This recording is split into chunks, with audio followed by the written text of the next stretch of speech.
There are known knowns. There are things we know that we know. There are known unknowns. That is to say, there are things that we now know we don't know. But there are also unknown unknowns. There are things we do not know we don't know. 10 years ago, I had no idea what that man was saying. 10 years later, I realized he was making fun of us all. 10 years ago, I let it go. 10 years later, I want to tell you, moms, hide your kids. I want to go pump some babies.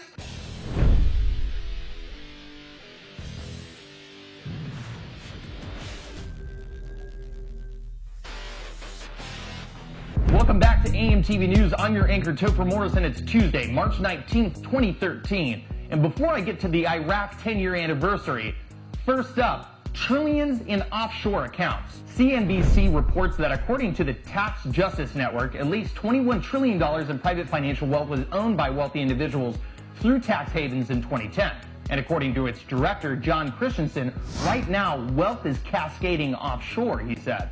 There's no question that it's accelerating. Wealth is concentrating in the hands of a tiny elite, and that elite is moving offshore at rates faster than we've ever seen. Cyprus was the repository for hundreds of billions in dollars in Russian wealth.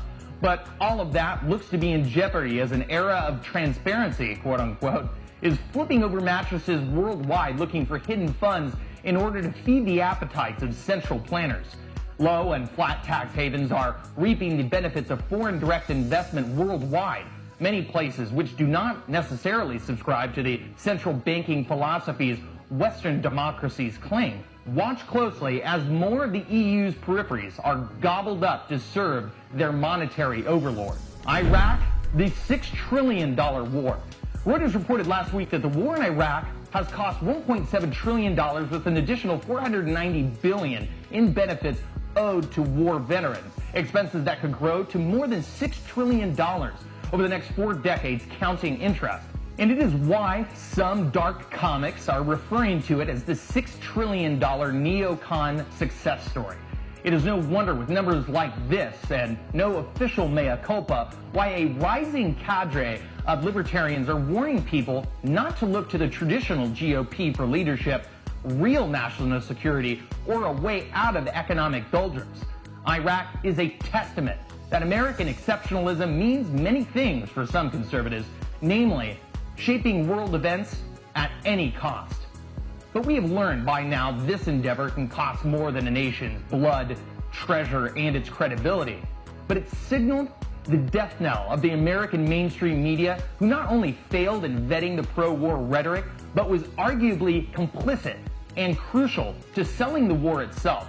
When the splendor of battle wasn't promoting bizarre 3D cross-sections of advanced American weaponry flying across television screens, ostensibly liberal media vanguards were being cunningly manipulated to disseminate a bevy of lies to the American people by a conservative administration deploying Jedi-level mind manipulation, writes Paul Waldman of the American Prospect. The real question is, what will $6 trillion have bought us when it's all said and done? It was not paid for in oil revenue as we were promised. However, we invaded, we did not leave as liberators. The only weapons we found were the chemicals we had sold to Saddam Hussein, and we left 1.6 million internally displaced Iraqis, an estimated 100,000 to 600,000 casualties, civilian and combatant, 33,000 injured veterans, nearly 5,000 U.S. casualties, a Shia superstate which undoubtedly favors Iran, and all excess military inventory found a beautiful new home in a rising U.S. domestic and militarized police force. Looks like neoconservatives have the same penchant for the quality investment liberals do. Prior to the next war in Syria or Iran, will claims of chemical warfare be taken at face value? Will humanitarianism continue to supplant the war on terror? Will non-lethal cyber wars provide those in power with a new buffet of casus belli for conventional war? For the answer to these questions, a constellation of alternative media, including the channel you're watching right now, has risen to the challenge. Capturing every corner of that alternative media, watch AMTV News Monday through Friday. Follow me on Twitter @AMTV News and like us on Facebook @GreenWave TV. Find my source material and more videos like these at AMTV Media and greenwave.com. Both part of the AMTV network. This is AMTV, the voice of independence.